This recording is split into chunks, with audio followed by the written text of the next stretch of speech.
Hello, শোনা যাচ্ছে আমার কথা? হ্যাঁ স্যার, হ্যাঁ sir. Okay, good. So we will start. Continue where we left off.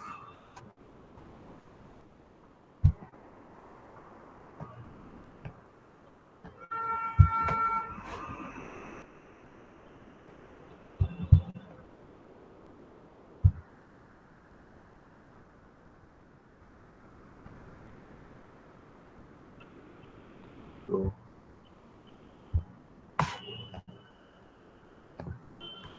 okay, can you see my slides? Yes sir. Good, good. So we will start looking at something called epitaxy. So before we do that, I just want to go back and show you this picture which I had here. You can see even a simple LED structure has whole lot of layers, and each layer has its own composition, you know. So gallium nitride, argon, gallium nitride again, argon again, InGaN again, InGaN. So N-type, P-type, composition variation, and of course thickness variations. Because here you can see somewhere we say quantum wells. Quantum wells are very thin, other layers are not very thin. So each device requires a whole lot of layers, and why we require all of these layers is subject of another class. But here we have to say how we make these layers. So here is the process. It's a process called epitaxy. What is epitaxy? It is simply a process in which, if you have a substrate, can you see a crystalline substrate here? And then you have layers deposited on top of another. This is called the epi layer or an epitaxial layer. Okay. So here, what will happen is, since these are bonded, the crystalline nature of the substrate is replicated, continued for this epitaxial layer. So you can deposit many layers of various composition and thickness and doping as long as the crystalline structure of the two material is not very different. What do I mean by that? Just look at it.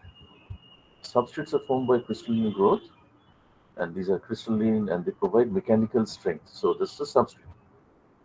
Now you have multiple layers. These layers are deposited following which follow the crystal nature of the substrate. Hmm. Subsequent layers follow the crystal nature of the layer below. So here a large number of various compositions and doping can be formed. But there is a reason. There is a limitation.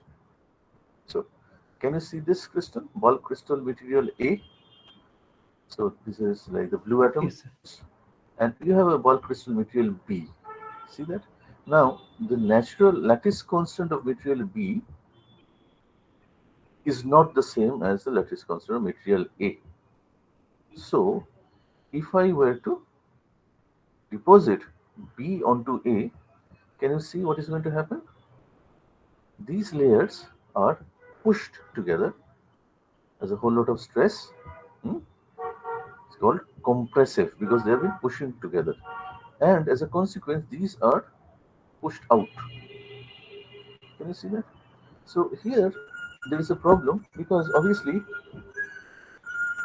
you cannot grow good quality layers as long as these two lattice constants are not the same. So what is the limitation? Limitation is you can only grow material on a substrate if its natural lattice constant is very close to that of the substrate. Otherwise, there will be a strain, and if there is a strain, remember what we showed last time? Edge dislocations, additional layers come into the picture, and there are defects created. Yes? Yes sir. Okay. So, this is the very powerful technique. All devices are grown by this. But, of course, you have to have this limitation that the lattice constant must be as close as possible. So this is now we will talk about the technology of how to make this. So can you see CVD? What was it? Yesterday we talked about it. What was CVD? Chemical vapor deposition. Yes. Last time we talked about CVD of silicon. Yes, sir. Now we are going to talk about CVD for 3,5 semiconductors, such as gallium arsenide. Okay. Now the source of gallium is something called organometallic compound. Okay. For example, trimethyl gallium. Do you know what is methane? What is methane? CH4. CH4. So trimethyl gallium means three of the hydrogen is replaced with, CH3G. okay, trimethyl, three galliums. Okay, Yes, three sir. galliums. So three of the hydrogen has been replaced by gallium. Same here, triethyl. So ethyl group, methyl group. So what you are doing is we are looking at something called organometallic compounds, which are liquid. Now, for arsenic, gallium arsenide, for arsenic we use something called arsine gas, similar to phosphine gas or ammonia. It's pH3 for phosphine, ASH3 for arsine, NH3 for ammonia, things like that. Now, let's just look at something called a bubbler. So, if you have a liquid, how do you create vapor out of it? See, it's a chemical vapor, right? You have to create the vapor. So, you see, there's a carrier gas, like an inert gas that goes in.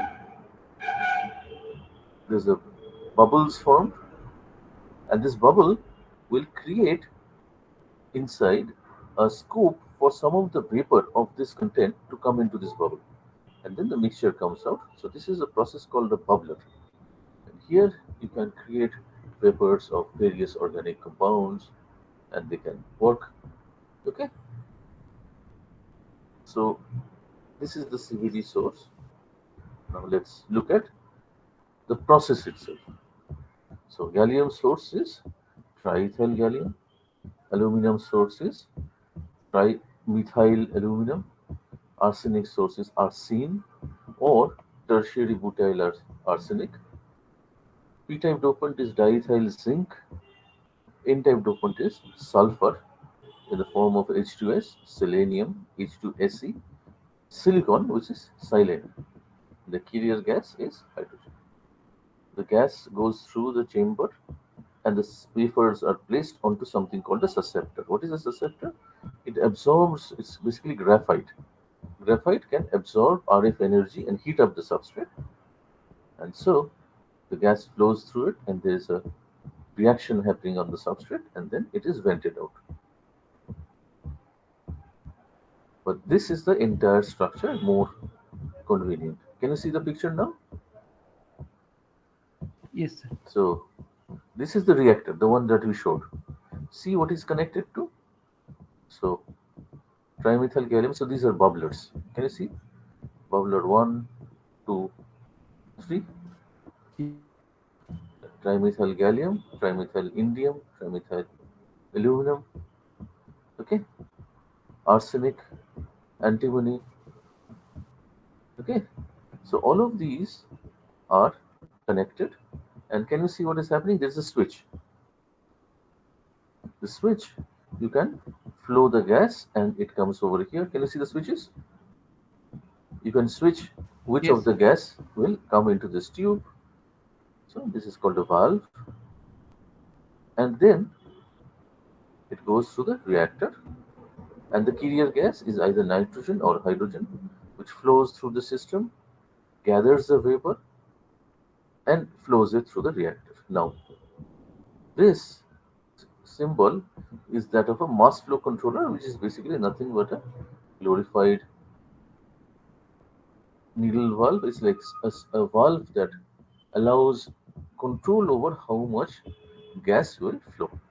Okay, so using these valves, you can create the flow rate. Now, can you tell me if I increase the flow rate, obviously the vapor will also increase?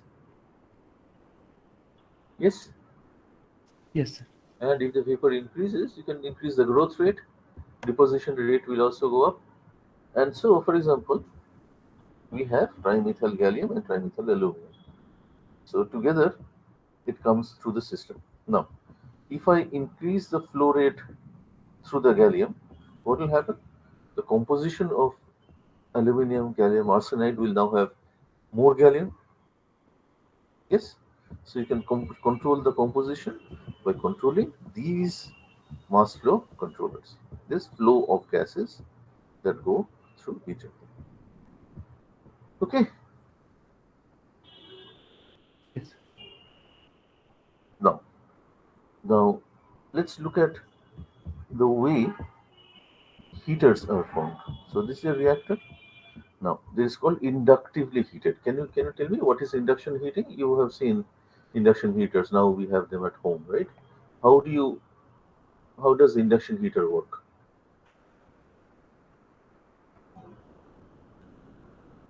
Uh, what is induced current?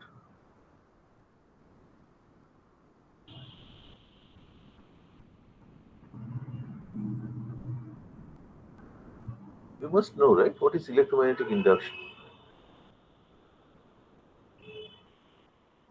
Anybody? Okay, imagine there is a metal. If I bring a positive charge close to the surface of the metal, what will happen to the metal?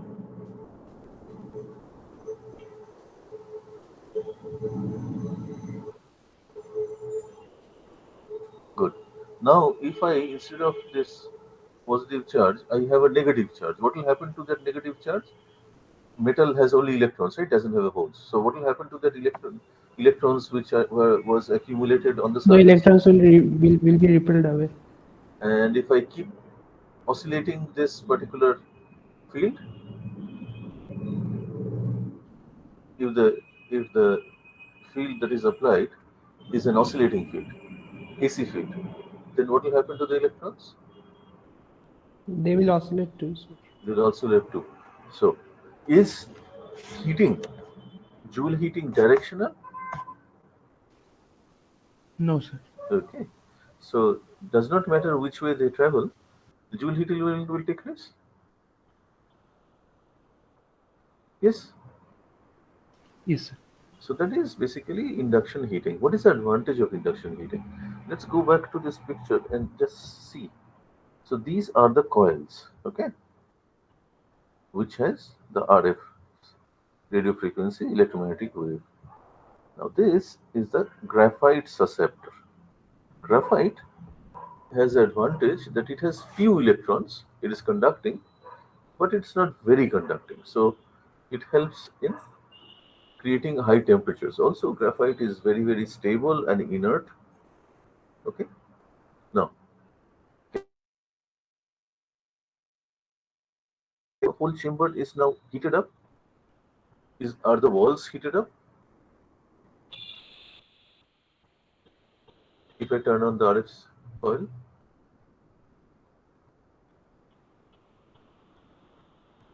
what if I had DC current here? If there was a coil going around with DC current, will these coil will be heated up, right? Yes or no? Yes, sir. And what will happen to the wall?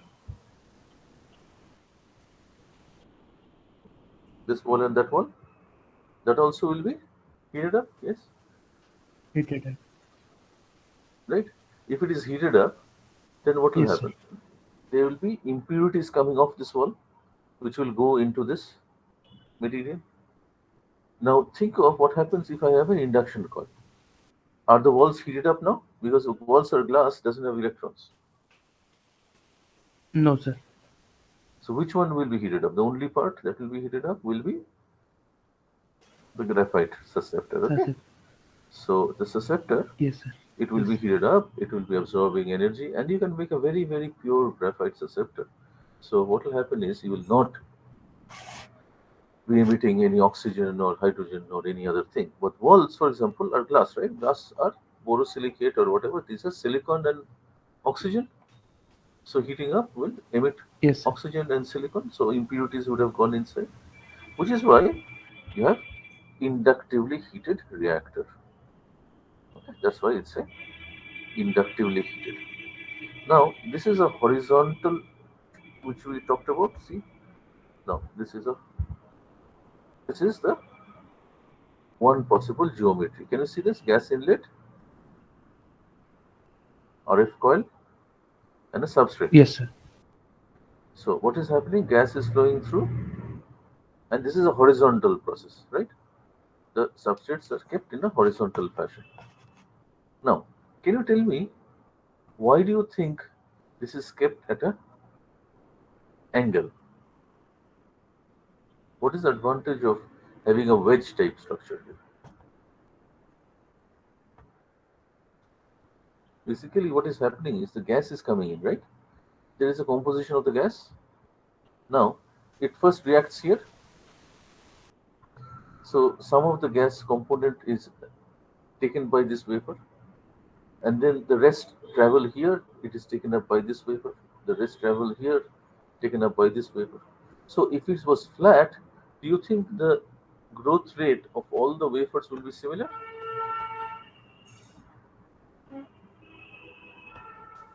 No, sir. The one that is closest to the inlet would be more Higher. thicker, right? Yes, sir. So Yes, sir. what will happen if I take a wedge shape? So it's a gas. The gas is number of atoms per unit volume. So as a wedge shape is happening, the volume of the gas it decreases as you go from here to there. If the Yes, volume sir. of the gas decreases and number of constituent decreases, then the concentration remains the same. Yes. Okay. So number of atoms or molecules per unit volume remains the same because even though some of them has been used up, that has been compensated by the fact that the volume has also been reduced because of the wedge shape. This allows a better composition control. But this is the old technology used in labs and things like that. You cannot have many wafers. So this is another technology. It's called the vertical reactor. Can you see where the gas is? It's going in through this and it goes up and it comes down, rains down on the wafers and is vented out. And the RF coil is here, so it heats up the wafers individually. So this is called a horizontal reactor. Okay, so more number of wafers can be made at the same time. Larger number of wafers which you can make, then the cost of the process comes down. And this third part is called a barrel reactor. Can you see the barrel type structure? Yes, sir. Okay, so the gas goes through this, and there are heat lamps. So instead of now here you cannot have susceptors. Here you have radiant heaters, like heat lamps, which heat up the wafers, and as the gas goes through, like this.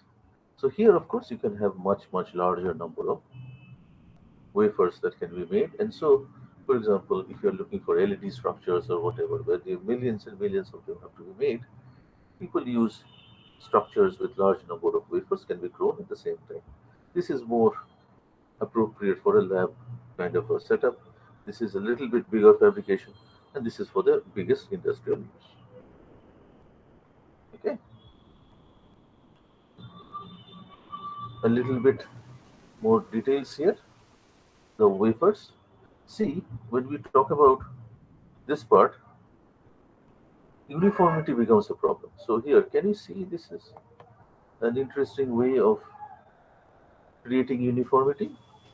The wafers are rotated like this.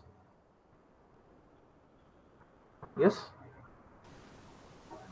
and the Yes, whole sir. structure is also rotating. This is called a planetary reactor, right? Like solar system, where each planet is rotating about its axis, but also rotating, revolving around the sun. So this is something called a planetary reactor. So this will give you the highest uniformity. So that is the deposition method for something called metal organic chemical vapor deposition together it's called the MOCVD system. So this is what it looks like. Can you see this picture? Yes, sir.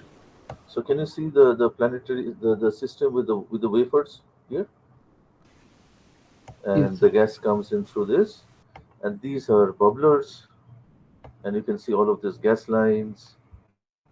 Okay, so you have controllers like here, and so all of these gas lines will come out, and it will come to this chamber, and then the growth takes place. So this is something which is a standard one, two, three, four, five wafer planetary reactor for MOCVD. Okay, Yes. so this is the entire structure that you can see. See, this is actually very, very big. The diagram does not show. What are these? Can you tell me? What are these?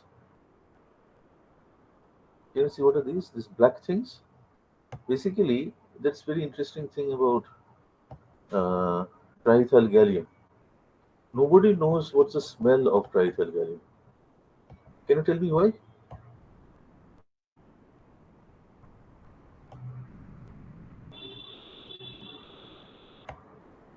Can you guess why?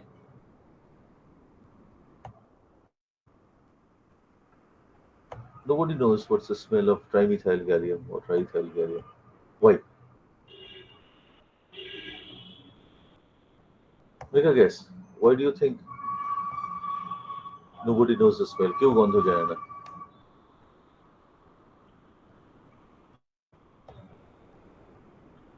Huh?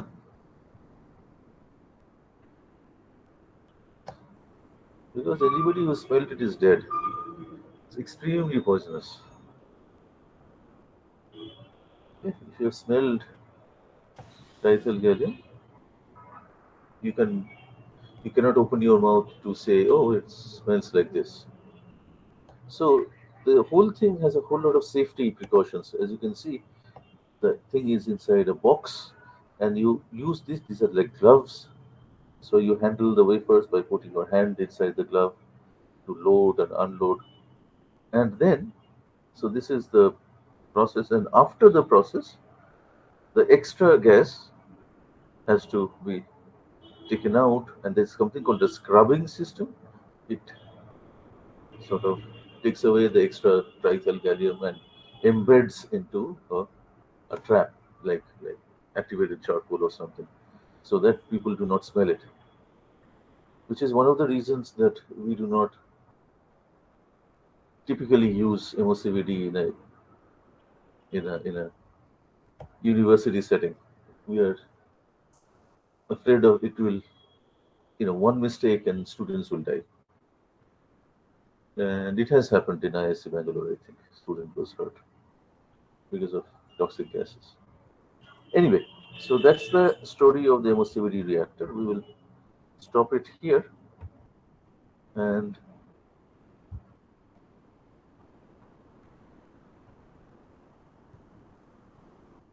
hold on.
Okay, so can you see my screen again?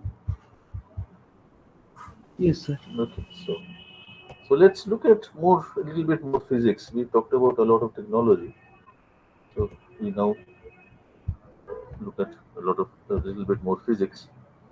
So what I said was that in order to make devices, yes, you need to grow various layers, right? Now, have you been taught the EK diagram of silicon and gallium arsenide, or EK diagrams at all? Yes, Has sir. it been covered? Okay. So, can you tell me what are these numbers? L and X and the gamma?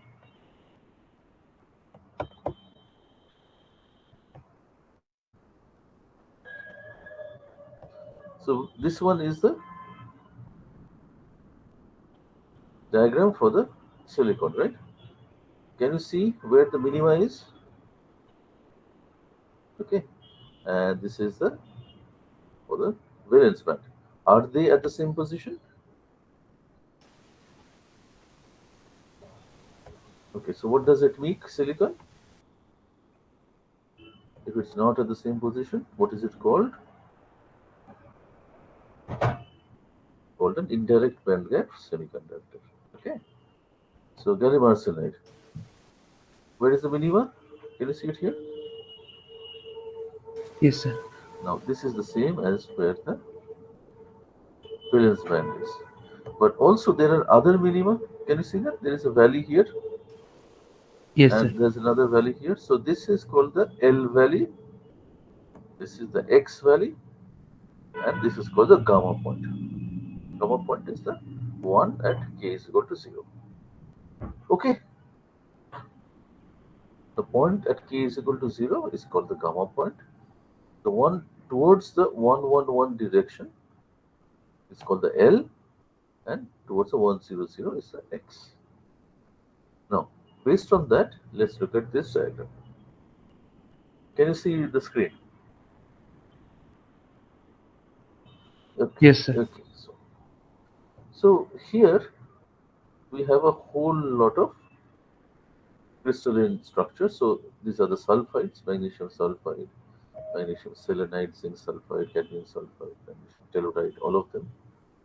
And what are these? Can you see that? Aluminum phosphide, gallium phosphide, aluminum arsenide, gallium arsenide, cadmium telluride, and then you have gallium antimonide, yes, etc.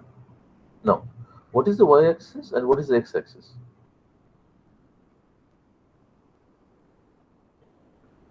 What is diagram?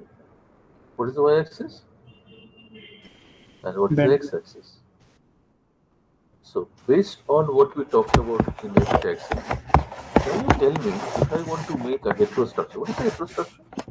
It's like a p-n junction formed with two different semiconductors. Yes,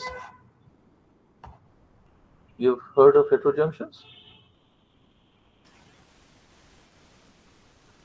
Not yet. Yes, sir. So, for example, we have gallium arsenide and aluminum gallium arsenide as the p-type and the n-type. So that is called heterojunction.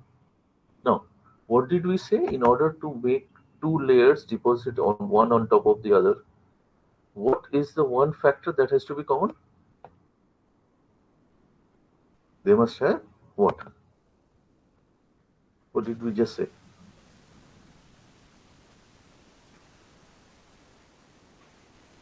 They must have the same what? Lattice constant? Yes, we talked about it, right? So that there will be Yes, no sir. strain. Yes. Now, based on this, can you figure out which semiconductor can be deposited onto which semiconductor directly from this diagram? So, for example, gallium arsenide and aluminum arsenide, can you see they have similar lattice constants? Yes, sir. Yes, sir. So, you can make heterojunctions based on these. But obviously, you cannot have heterojunction based on aluminum arsenide or gallium arsenide and indium phosphide because they are very different. Yes. Now, Yes, sir. tell me, can you see this point? It's indium arsenide. Okay, this point, Yes, sir. and this is gallium arsenide. What is this line joining these two?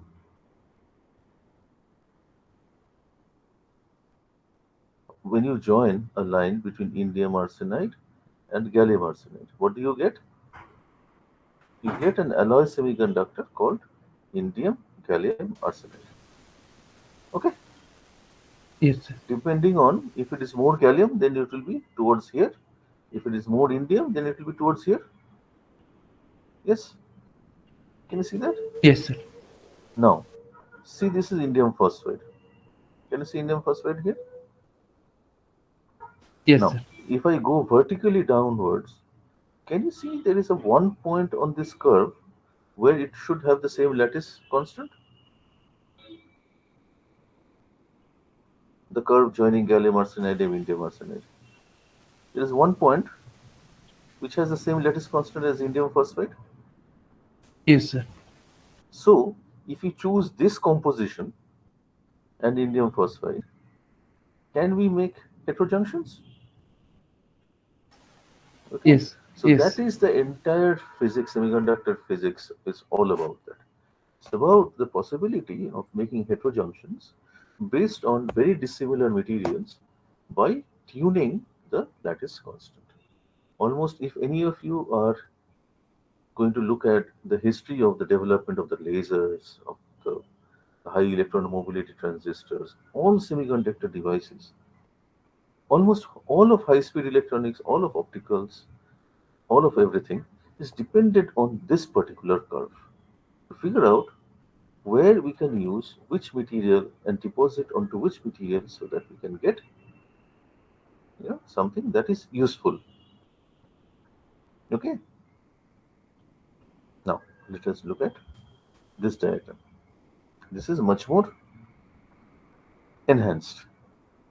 So can you see gallium arsenide here? Yes, sir. And this is aluminum arsenide. See, this is mostly Yes, sir. vertical. So you can grow Yes, sir. aluminum gallium arsenide, Al gas, and deposit onto gallium arsenide without any strain because it's mostly vertical. So all compositions of Al gas can be deposited onto gallium arsenide. Whereas this is the one we were talking about in gas. Only a very particular composition given by this dashed line is something that you can deposit onto indium phosphide. Why indium phosphide? Because you can get substrates of. Okay, so the point is, what are the substrates that I use? Indium phosphide is a substrate, gallium arsenide is a substrate. Okay, but the rest are epitaxial thin films. So you need to deposit onto some substrate. So indium phosphide, indium gallium arsenide. So this is the line which is very very important because if you grow this composition, then what will happen? You will be able to deposit onto indium phosphide without any lattice mismatch. Okay, are we sure so far what we are talking about? Yes, sir. Okay, so this is in gas, right? Indium gallium arsenide, this line, yes or no? Indium arsenide, gallium arsenide. So this is in gas. Yes, sir. So what is this line? If I keep going from here to indium phosphide, this line will be indium gallium arsenide phosphides. So this is a Phosphate. quaternary compound. If I go from in gas to indium phosphide, I am going to grow indium gallium arsenide phosphide. This is the most important material for communication purposes. All your communication lasers are made out of this material, indium gallium arsenide phosphate. Okay, this vertical line, yes. So this is the basically, as I keep trying to tell you, if you know this diagram well, you are already say 20% of semiconductors is right here in this diagram. Of course, the diagram has another story. Can you see some of these lines are continuous and others are dashed? So the Yes, continuous sir. lines are direct band gaps. The dashed lines are indirect band gaps. And you can, as you know, you cannot make optical devices, emitting devices out of indirect band gap material. So see, gallium arsenide and aluminum arsenide, not everything is direct band gap. If you go near aluminum arsenide, you have indirect band gap material. So you have to stick to something close to this in order to make lasers. Okay, so this is the whole. So basically, that's why when I teach, I first talk about epitaxy, and I will tell you, okay, you need to have lattice match, otherwise you cannot grow material. Now we come to this diagram. Now we say, okay, we have this is what the materials are given to us by nature. There is no other. You cannot change it. The lattice constant, the band gaps, but you can tune it. You can tune it. You can grow new alloys and new heterostructures layered after another, and then quantum structures. Everything starts from this diagram. Okay, is that clear? What we Yes, are sir. saying? So the same story again, more a little bit more complication. So optical communication through fibers. Now, you know what are optical fibers, right? You know, fiber to home, whatever you have, whole lot of communication stories, right? But these days, the high-speed data line is through optical fiber. You know that, right?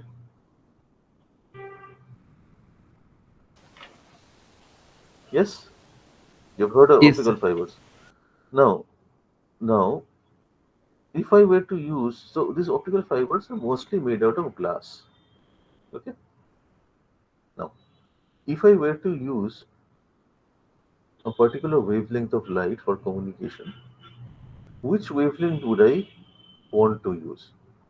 What is the criteria for selecting this particular wavelength? It is basically the wavelength which is absorbed least in glass, right? Then you can travel longer distances. Signals can travel longer distance without attenuation. Okay, is that clear? You are trying to select a wavelength which has least absorbed by the glass itself. Okay, so the lowest attenuation is for the wavelength which is very very important. It's a 1.55 micrometer wavelength. So this is the most important communication wavelength. Almost all the optical communication systems is based on this. So can you see where this line is?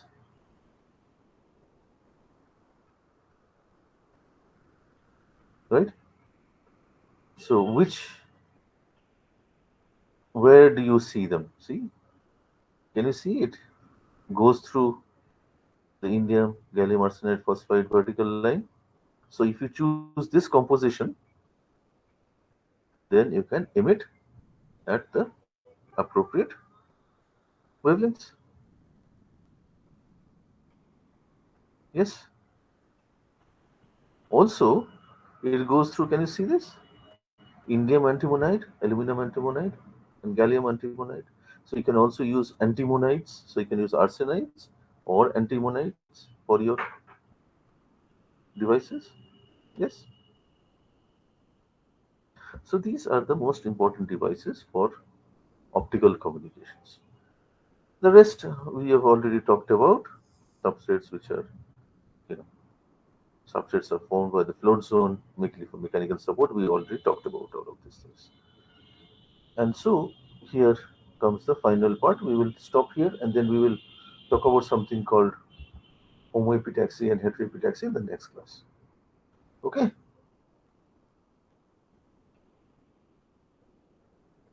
So in this layer, can you see this layer? Can you see this picture? So can you see Yes, how sir. many layers are there?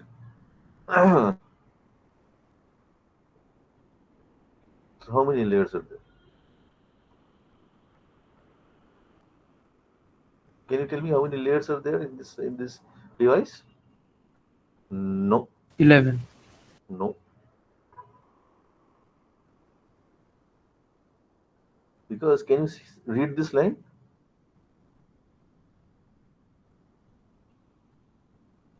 What does this line say? 5 into 8. 8 by 8 nanometer InGaN gallium nitride multiple quantum well. So quantum well have wells and barriers, yes? So 8 Yes, sir. nanometer well, 8 nanometer barrier, and 5 of them. So 5 wells and 5 barriers. Yes, sir. So there are 10 right here, plus the ones we have calculated. So this is a standard structure Yes. for a particular device. And so this is where I'm trying to get it into your in your awareness that all of these devices that we talk about, you're just started. All the devices that we'll be talking about will contain many, many, many, many layers. Okay, and can you see the alloys here? Can you see aluminum, gallium nitride, indium gallium nitride? So this is all for the blue. Okay, so this is for blue emitting. So this is the most probably the biggest challenge and the most important part of all semiconductor device research. All important devices were made through this physics and technology of epitaxial layers. And almost all important devices in the future will also be made because of the physics and technology of epitaxial layers. Okay? So that is the message that I wanted you to absorb. Okay, so we will stop here today because there is one more technology which I don't want to bore with because technology is usually very boring. And unless you know why we do what we are doing, it's very difficult to come to any to find any interest in that. Okay, so we will stop today, and Okay, sir. when will we meet? We'll meet again next week, right? Yes, sir. That's not a holiday. So good. Have a good Christmas. Thank you. Okay, sir. Thank you, sir.